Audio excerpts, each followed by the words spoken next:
नमस्कार दोस्तों। आज मैं एक ऐसी घटना लेकर आई हूँ जो ये घटना ना एक नीलेश नाम के लड़के का साथ में घटता है। कहानी में आगे बढ़ने से पहले अगर आप लोगों को ये कहानी अच्छी लगी तो कमेंट बॉक्स में जरूर बताइएगा। जो लोग नए हैं ना प्लीज सब्सक्राइब कर लीजिएगा। दोस्तों ये नीलेश जो था ना, ये नीलेश एक हॉस्पिटल में नया नया कंपाउंडर सीखने के लिए जाता है।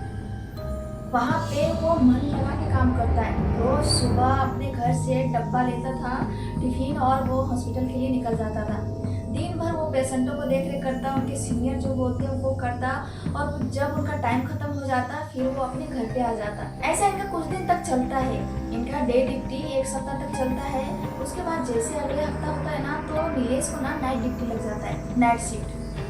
अभी नीलेश नाइट शिफ्ट भी जाना स्टार्ट कर देता है। एक रात की बात है, नीलेश जब नाइट ड्यूटी कर रहा था ना, उस टाइम अचानक से ना एक कहीं दूर गांव, रामपुर गांव से फोन आता है हॉस्पिटल में कि हमें ना इमरजेंसी दवा चाहिए, वहां पहुंचाना है दवा। हॉस्पिटल में नाइट ड्यूटी में एक दो नर्स रहती है, एक दो कंपाउंडर हो गया, एक लेब वाला हो गया, बाद बाकी वैसे ज्यादा कोई रहता नहीं है। हाँ, बड़ा बड़ा अस्पताल रहता है ना, उसमें तो 24 घंटा आपको मिल जाएगा, लेकिन छोटे मोटे जो अस्पताल रहता है ना, उसमें उतना सुविधा नहीं मिलता है। तो ऐसा ही ना नीलेश जहाँ काम करता था ना, वो छोटा सा अस्पताल था, वहाँ पे वो सीखने के लिए गया था। ना नीलेश जब वहाँ पे जब नाइट शिफ्ट कर रहा था ना, तो वहाँ सिर्फ नीलेश और उनसे एक सीनियर कंपाउंडर था, और कोई नहीं था। वहाँ पे एक दो नर्स होगी, उन लोग तो जा नहीं सकते थे, और ना ही तो उनका सीनियर जा सकता है। अगर कोई इमरजेंसी पेशेंट अगर आ गया, कोई सीरियस पेशेंट आ गया, तो फिर कौन हैंडल करेगा? नीलेश को तो उतना पता नहीं है, फिर दवा पहुँचाएगा कौन? तो उनके सीनियर सब ना इनसे नीलेश से बोलते हैं कि काम करो नीलेश, तुम लेके जाओ, तुम उस पेशेंट का घर पे दवा पहुँचा के आओ। अब नीलेश बोलता है कि सर इतनी रात को, उनके जो सीनियर थे ना, उन लोग बोलते हैं हाँ तुम टेंशन मत, यहाँ से तुम रामपुर के लिए बस पकड़ लो, वहाँ बस स्टैंड में उतरने के बाद में वहाँ रिक्शा लाइन लगा हुआ रहता है, वहाँ रिक्शा में बैठ जाना और वहाँ रिक्शे से चले जाना पेशेंट के घर तक। अब नीलेश को जाने का मन नहीं था, लेकिन जाना पड़ा क्योंकि उनका सीनियर वो नहीं सुनता, तो शायद ना उनका सीनियर उनको सिखाते नहीं। ऐसा होता है कि जो जूनियर रहता है ना, तो उसको कुछ भी बोलो तो उनको फिर करना पड़ता है, अगर ना करो तो फिर हो सकता है कि वो उनका सीनियर को बुरा लग जाए। तो इसलिए ना जो नीलेश था ना, ये दवा का बैग लेता है और वो निकल जाता है। वहाँ से रामपुर के लिए वो बस पकड़ता है, और फाइनली वो ना कुछ घंटे बाद में वो पहुँच जाता है रामपुर बस स्टैंड। वहाँ पे उतरने के बाद में वो रिक्शा ढूंढने लगता है, चारों तरफ देखता है तो वहाँ पे एक भी रिक्शा नहीं है। अभी नीलेश बोलता है क्या बोस सभी ना पता नहीं क्या करते यार, उन लोग बोल देते कि यहाँ रिक्शा का लाइन लगा हुआ रहेगा, यहाँ पे तो एक भी रिक्शा नहीं दिख रहा है, चारों तरफ अंधेरा ही अंधेरा है, अब हम क्या करें, कैसे जाएं? वो ऐसा बात करते करते ना वो सोचता मैं यहाँ अकेले बैठ के क्या करूँगा, मैं देखता हूँ आगे चल के अगर एक आध रिक्शा मिल जाए तो। नीलेश ने ऐसा सोचते सोचते कुछ कदम आगे बढ़ा ही था, उतने में उनको एक चाय का टपरी दिखता है, वहाँ पे जाता है। वहाँ पे ना एक दादाजी चाय बेच रहे थे, उनसे जाके ये पूछता है कि ये नीलेश बोलता है कि दादाजी मुझे ना रामपुर गांव जाना है, इसके घर में मुझे दवा पहुंचाना है, तो हो बताइए यहाँ पे कोई रिक्शा वगैरह मिलेगा क्या? अब वो दादाजी जैसे सुनता है वो बोलता है कि क्या बोला, इतने रात को तुम रामपुर जाओगे? ऐसा करो कि आज रात तुम यहीं पे मेरे साथ में रुक जाओ, सुबह होगा चले जाना, अंधेरी रात में जाना सही नहीं होता है। एक तो उधर कोई आदमी दिखेगा नहीं, कोई कुछ बताएगा नहीं, और अगर कोई बताएगा तो वो फिर सच नहीं होता है। अब नीलेश को ना प्रेशर था, उनको जाना भी वहाँ जरूरी था क्योंकि इमरजेंसी था, इसलिए ये नीलेश बोलता है कि नहीं दादाजी हमें तो जाना ही पड़ेगा, किसी भी हाल में हमें जाना ही पड़ेगा क्योंकि पेशेंट का घर में मुझे इमरजेंसी है, ये दवा वहाँ पे पहुँचाना। अब वो दादाजी जैसे ये बात सुनते हैं ना, वो फिर नीलेश को समझाते हैं कि ठीक है बेटा, ये नौकरी भी ना बड़ी अजीब चीज है, जो नहीं करना चाहिए वो भी करवा जाता है। और वो बताता है कि ठीक है तुम जा रहे हो तो जाओ, देखो अगर आगे रिक्शा वगैरह मिल जाए तो ठीक है, लेकिन एक चीज का ध्यान रखना कि कोई भी अगर तुमको आवाज लगाए या फिर कुछ पूछे या टोके तो तुम जल्दी से जवाब मत देना, तुम सीधा चलते जाना। अब ये नीलेश ना दवा का वैसा ही हाथ में दवा का बैग पकड़ा हुआ है और वो आगे बढ़ जाता है। धीरे धीरे अंधेरी रात में सुनसान सड़कों से होते हुए नीलेश आगे बढ़ रहा होता है। कुछ तो गया हुआ होगा, उतने में ना उनको एक रिक्शा वाला दिखता है, और रिक्शा वाला आता है और सीधे डायरेक्ट नीलेश के सामने रुक जाता है, और वो बोलता है कि दादा कहाँ जाने का है? ये नीलेश उस रिक्शे वाला आदमी से बोलता है कि मुझे ना रामपुर गांव जाने का है, मुझे उनके घर में ये दवा अभी इमरजेंसी पहुंचाना है। वो रिक्शे वाला बोलता है कि हाँ हाँ बैठ जाओ, अब इतना कम समय में पहुंचा देंगे ना कि तुमको फिर कभी सोचना नहीं पड़ेगा। उनका आवाज में भारीपन था लेकिन चेहरा अंधेरे में दिख नहीं रहा था रिक्शा ड्राइवर का। और नीलेश ना रिक्शे में बैठ जाता है, रिक्शा स्टार्ट करता है रिक्शा ड्राइवर और वो चलना स्टार्ट कर देता है। ये रिक्शा वाला इतना तेज रिक्शा चलाता है ना, रिक्शा वाला ना रुकने का नाम ही नहीं ले रहा था। अब ये नीलेश सोचता है ना कि अरे यार ये रिक्शा वाला तो अजीब ही है, पता नहीं इतनी फास्ट चला रहा है और ये रास्ता तो दूसरी तरफ जा रहा है, ये तो जंगल की तरफ जा रहा है, मुझे ना कुछ ठीक नहीं लग रहा है। लेकिन फिर भी वो रिक्शे वाला रिक्शा चला ही जा रहा था। अब ना जंगल के बीचों बीच ये नीलेश रिक्शे वाला पहुंच जाते हैं। अब जैसे जंगल के बीचों बीच पहुंचते हैं ना, अचानक से जोर से रिक्शा को झटका लगता है और वहां पे रुक जाता है। वहां पे चारों तरफ एकदम जंगल झाड़ी दिख रहा था, अंधकार ही अंधकार, वहां पे कुछ भी नहीं दिख रहा था वो दोनों के सिवा, रिक्शे के सिवा। उतने में ना थोड़ी देर में वहां पे एक आदमी दिखाई देता है।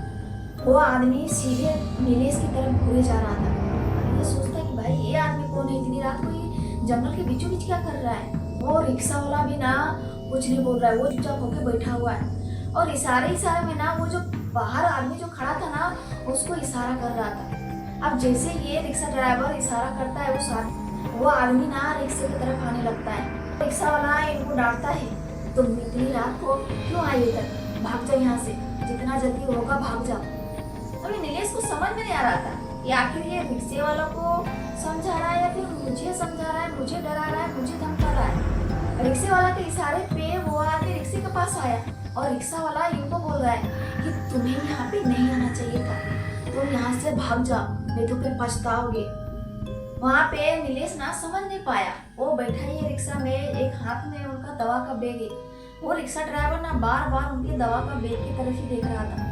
अब थोड़ी देर में ना ये रिक्शा वाला नीलेश को बोलता है कि उतर जाओ, मेरे रिक्शे से हम आगे नहीं जा सकते। अब ये नीलेश बोलता है ये क्या बात हुआ भाई, इतनी रात को हम यहाँ जंगल पे क्या करेंगे और कहाँ जाएंगे, हमें मालूम नहीं है, रास्ता इधर का पता नहीं है, तो तुम यहाँ पे हमें क्यों उतार रहे हो, हमें पहुँचा दो, हमें जहाँ जाना है। आप बोले थे कि हमें तुम्हें छोड़ दूंगा, फिर छोड़ दो हमें बीच रास्ते में क्यों छोड़ रहे हो। तो ये रिक्शा ड्राइवर ना एक झोपड़ी जैसा जहाँ थोड़ी थोड़ी पीली से लाइट जल रही थी वो घर दिखाते हुए बोलता है क्या मुझे मालूम नहीं है, तुम्हें अगर पता चाहिए तो उस घर वाले से जाकर पूछो, वो तुम्हें रास्ता बताएगा, मैं अब नहीं जाने वाला हूँ यहाँ से, उतर जाइए मेरे रिक्शे से।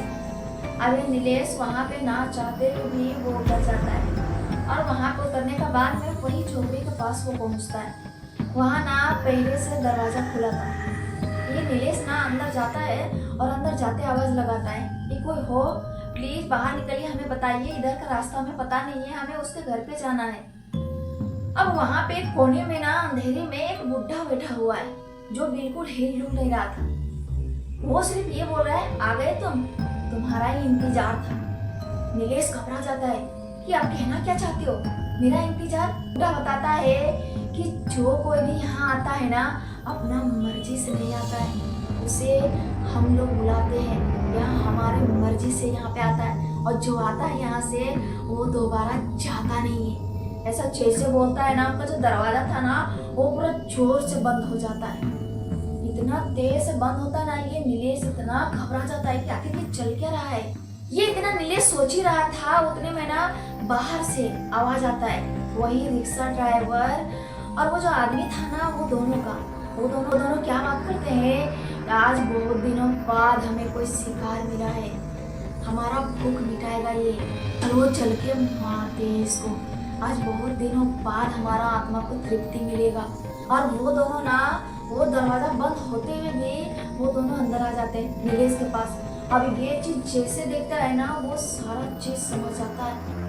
ये रिक्शा ड्राइवर जो था ना वो कोई इंसान नहीं था, वो एक शैतान था, वो शैतानी आत्मा था। जो इनके साथ में ना वो आदमी भी एक आत्मा है।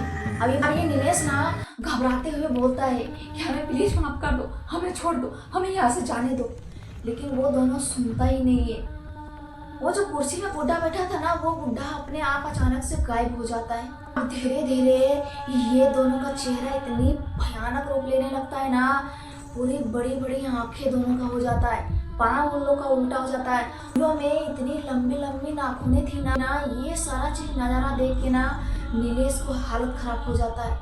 वो दोनों का दांत इतना बड़ा बड़ा दांत है ना, वो बोल रहा है अब हमारा आहार तुम बनोगे। हम दोनों ना बहुत दिन से भूखे थे, आज हमारा पेट भरेगा, आज हम दोनों का तृप्ति मिलेगा, ऐसा बात करता है। और वो दोनों ना नीलेश की तरफ बढ़ने लगता है ना। नीलेश को अपने घर वालों की याद आता है और वो भगवान का नाम लेता है कि हे भगवान बचा लो मुझे, किसी भी तरह से मुझे बचा लो।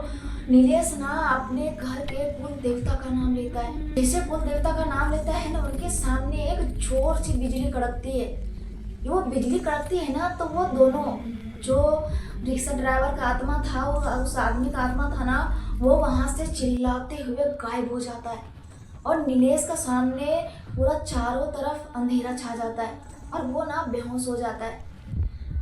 जब नीलेश को होश आता है तो अपने आप को कहाँ पाता है, वही चाय वाला दुकान के पास। वहाँ पे वही दादाजी उनको उठा रहे होते हैं कि उठो बेटा उठो, तुम्हें हुआ क्या है। अब ये बोलता है कि वो दोनों ना, वो रिक्शा वाला आदमी ने इंसान नहीं था, वो भूत था। उनके सामने और एक आदमी था, वो भी भूत था। अब वो चाय वाला दादाजी बोलता है कि बेटा तुम पहले शांत हो जा। उनको पानी देता है, पानी पीता है नीलेश और फिर सारी घटनाएं बताता है। तो दादाजी ना उनको वही बात बोला था कि मैंने बोला था बेटा कि तुम किसी से ज्यादा बात मत करना और किसी को ना ही तुम जवाब देना।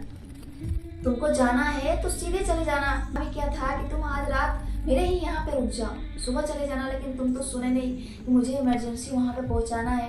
नीलेश को ना याद ही नहीं है कि ये बचा कैसे। ये चाय वाला दादाजी बोलते हैं कि तुम ना बेहोश पड़ा था मेरी दुकान के सामने।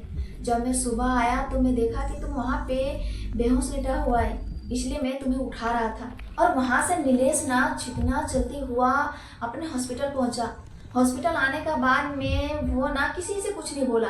नीलेश वो उसी दिन वहाँ सबसे बोल दिया कि आज के बाद से मुझे नहीं सीखना है और ना ही तो मुझे जॉब करना है। वो वहाँ से ये बोल के और निकल जाता है। उनके वहाँ पे हॉस्पिटल में जितने भी सीनियर लोग थे, सारे लोग ने इनसे पूछने का कोशिश करता है, लेकिन वो किसी को कुछ नहीं बताता है। और वहाँ से वो बैग उठाता है और वो फिर अपने घर आ जाता है। अपने घर आने के बाद में अपने घर वालों को सारी बात बताता है। इनके घर वाले बोलते हैं कि बेटा तूने अच्छा किया, अगर तू नहीं भी छोड़ता तो हम लोग तुमको छुड़वा देते। तुमको रात बिरात की अगर कोई भी भेजे कभी भी, तो तुम कभी भी अकेले मत जाना, ये चीज याद रखना। हम नहीं जानते हैं कि कौन से रास्ते में क्या है क्या नहीं है। अब नीलेश ना दूसरा काम ढूंढ लेता है और नीलेश अपना दूसरा काम अच्छा मन लगा के वो करने लगता है। दोस्तों ये घटना कैसी लगी कमेंट बॉक्स में जरूर बताएगा। फिर मिलते हैं दोस्तों अगले वीडियो में, तब तक अपना ख्याल रखिए, बाय बाय।